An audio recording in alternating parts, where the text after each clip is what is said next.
George Daily Devotional, episode 62. We are again considering remedies currently advocated that are insufficient to explain the paroxysms in industrial labor.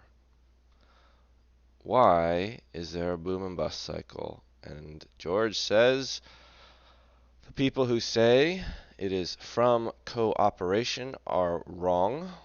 Let's find out why.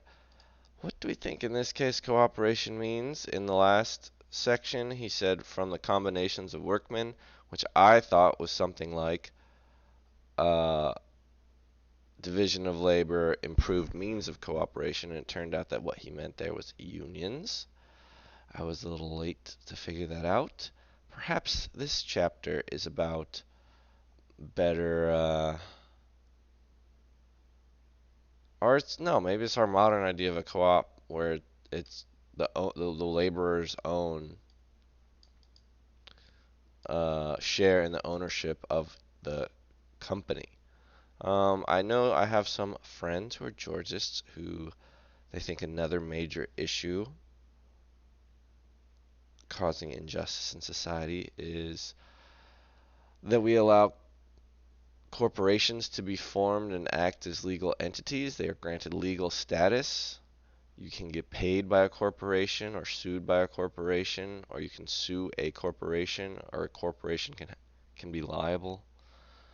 And this George's friend of mine says that leads to all sorts of ills, and it would be better to not grant legal status to a corporation. I don't think George talks about that specifically at all in Progress and Poverty, but I think it's interesting. Let us begin reading.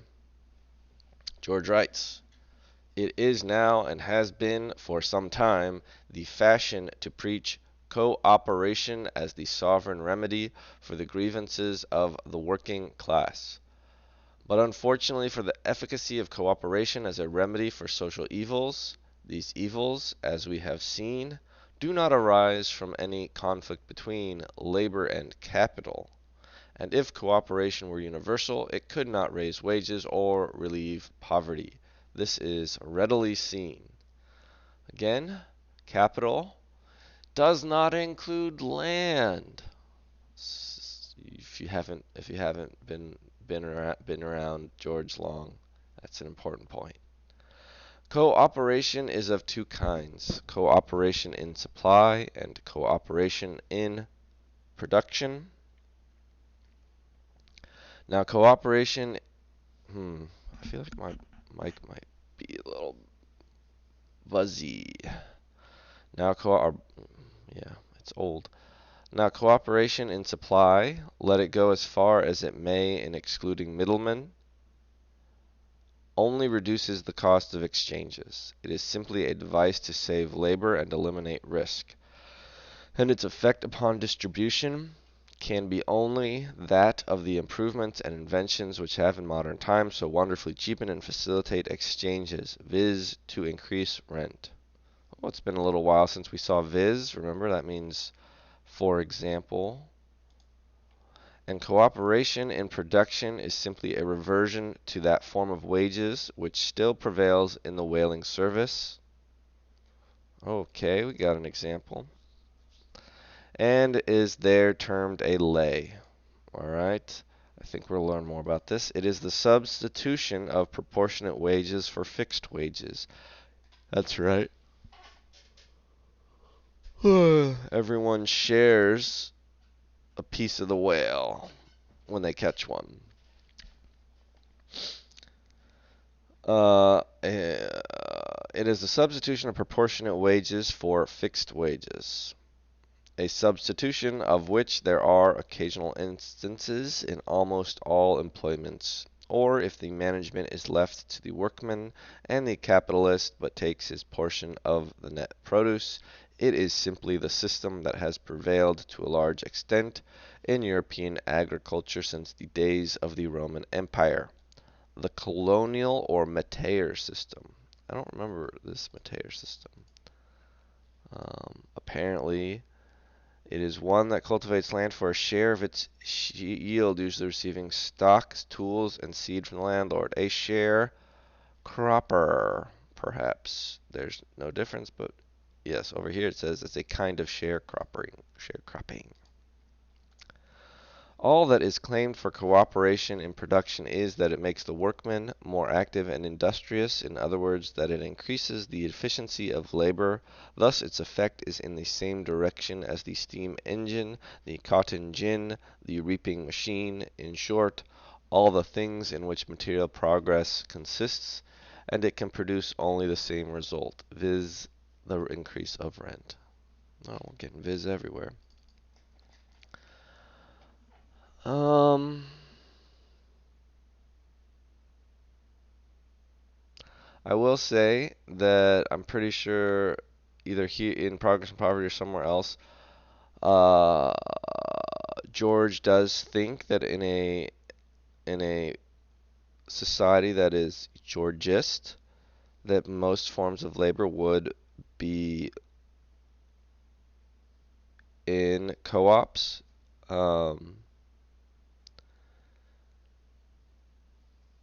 And again, George is very much in favor of steam engines, cotton gins, reaping machine, and making things more efficient labor. And he's also against more efficient government. He just says that these things are not the cause of the poverty that we see. I mean, and they will not alleviate the poverty that we see. All right, George writes, it is a striking proof of how first principles are ignored in dealing with social problems that in current economic and semi-economic, pop economic literature, so much importance is attached to cooperation as a means for increasing wages and relieving poverty. Um, yeah, okay. That it can have no such general tendency is apparent. Alright, he says it's just clear, but we have a whole chapter still to go through. Is it long? No, I guess, well, he says it's clear and he's not going to spend too much time on it. George writes, waiving all the difficulties that under present conditions beset cooperation either of supply or of production, and supposing it so extended as to supplant present methods, that cooperative stores made the connection between producer and consumer with the minimum of expense, and cooperative workshops, factories, farms, and mines abolished the employing capitalist who pays fixed wages and greatly increased the efficiency of labor, what then? Why, simply that it would become possible to produce the same amount of wealth with less labor. Okay, I zoned out during this sentence. I believe I caught the drift by reading what then. So he's saying, I think, so what if we grant that all the cooperative uh, supporters got their way and that we had co-ops everywhere? So we grant them co-ops. What then? Will they actually help? He says, why? Simply that it would become possible to produce the same amount of wealth with less labor. And consequently, that the owners of land, the source of all wealth, the land, not the owners, could command a greater amount of wealth for the use of, and then the could command goes back to the owners. That's tricky right there. Consequently, the owners of the land, the source of all wealth, that references land, and then it switches back to the owners, could command a greater amount of wealth for the use of their land. This is not a matter of mere theory, it is proved by experience and by existing facts. Improved methods and improved machinery have the same effect that cooperation aims at, of reducing the cost of bringing commodities to the consumer and increasing the efficiency of labor. It is in these respects that the older countries have the advantage of new settlements, but as experience has amply shown, improvements in the methods and machinery of production and exchange have no tendency to improve the condition of the lowest class, and wages are lower and poverty deeper where exchanges goes where exchange goes on at the minimum of cost and production has the benefit of the best machinery. The advantage adds to rent. Yes, this was much discussed, that progress in the arts, as George phrased it, meaning what we would say technological progress, only adds to rent. The same with specialization or division of labor. The same with the increased productive powers of population increase. And now George says that cooperation is also the same mechanic. But suppose cooperation between producers and landowners. That would simply amount to the payment of rent in kind, the same system under which much land is rented in California and the southern states, where the landowner gets a share of the crop, like a Mateer system, as we just learned. Save as a matter of computation, it in no wise differs from the system which prevails in England of a fixed money rent. Call it cooperation if you choose. The terms of the cooperation would still be fixed by the laws which determine rent, and wherever land was monopolized, increase in productive power would simply give the owners of the land the power to demand a larger share. That cooperation, yeah, I feel like my mic is like blown out or something. That cooperation is by so many maybe it's just the feedback mic in my headset. Let's feed out the speaker in my headset that it might be blown out. That cooperation is by so many believed to be the solution of the labor question arises from the fact that where it has been tried, it has in many instances improved perceptibly the condition of those immediately engaged in it. But this is due simply to the fact that these cases are isolated. Yes, we've gone through very similar progressions of thought. And again, in all of this discussion, we are looking for general tendencies. You could have one firm adopt some kind of efficient new method or develop some kind of progress in the arts, a technological breakthrough, and they will, for a time, have higher wages. But as soon as it becomes an industry trend, then it gets absorbed through the landowners. So yes, George says, but this is due simply to the fact that these cases are isolated. Just as industry, economy, or skill may improve the condition of the workmen who possess them in superior degree. Yes, that's even, yes. At an individual level, yes. At an individual level, any of you guys could kick ass and earn a bunch of money. But we're talking about all y'all together, not just the rich kids. But cease to have this effect. Industry, economy, or skill will cease to have this effect when improvement in these respects becomes general. So a special advantage in this is like I tend to think any professional athlete right now, basketball player, football player, soccer player, hockey player, tennis player, golf player, cricket player, rugby player.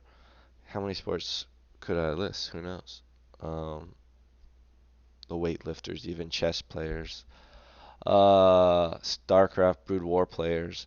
If you were to have them go back in time and compete with the very first professionals, an average, a journeyman player today, an average level pro today, a bench warmer probably today, would be the dominant, uh, the dominant professional player 100 years ago. I don't know what my point is. Just let's see, what could my point possibly be? The individuals, yes. Once everyone gets good, then yeah, I don't know. There's this there are relative values. I don't know, man. I also don't think that all of the as an aside, I don't think the improvements in all these professional sports is so much that the raw material, so to speak, the human being has become genetically that in any way superior. Uh, I think it's simply much improved technique and other improvements in the arts, like better shoes and better surfaces to play on. And then a lot of it is just, again, as I said, the technique. Like when you grow up playing with really good players, you just jump to a bit higher level faster. And then there's also an argument about there's just way more people that have been born and way more people who do these activities. So there's just a greater distribution of skill. Anyway, I'm interested in those things too. So George writes, uh, when it becomes general, these industry economy or skill, um, they cease to have this effect when improvement in these respects becomes general. So a special advantage in procuring supplies or a special efficiency given to some labor may secure advantages which would be lost as soon as these improvements became so general as to affect the general relations of distribution or sports. And the truth is that, save possibly in educational effects, cooperation can produce no general results that competition will not produce. That's a fun little contrast. Just as, oh, why isn't this capitalized? Just as the cheap for cash stores, that's a weird term. Cheap for cash. Um, I guess that's just their 99-cent stores. I don't know. Just as the keep for cash stores have a similar effect upon price as the cooperative supply associations, excuse me, so does competition in production lead to a similar adjustment of forces and divisions of proceeds as would cooperative production. We have time today. Let's look at cheap for cash.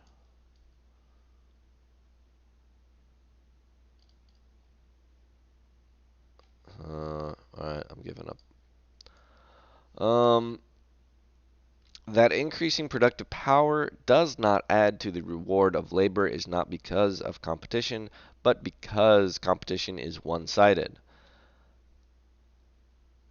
Land without which there can be no production is monopolized, and the competition of producers for its use forces wages to a minimum and gives all the advantage of increasing productive power to landowners.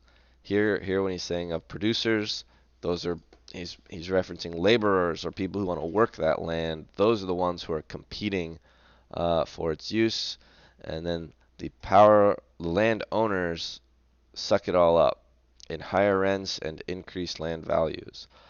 Destroy this monopoly, and competition could exist only to accomplish the end which cooperation aims at, to give to each what he fairly earns.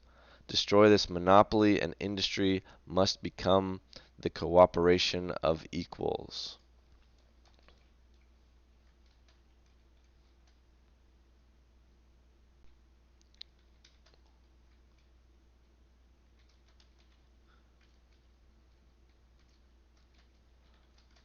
Alright, short and sweet. Remember when I used to only go for like 10 or 12 minutes? Now I'm calling a 19-minute video short. My, how times have changed in our 12 and a half weeks together. Like, subscribe, share, and believe. No big deal. Bye bye.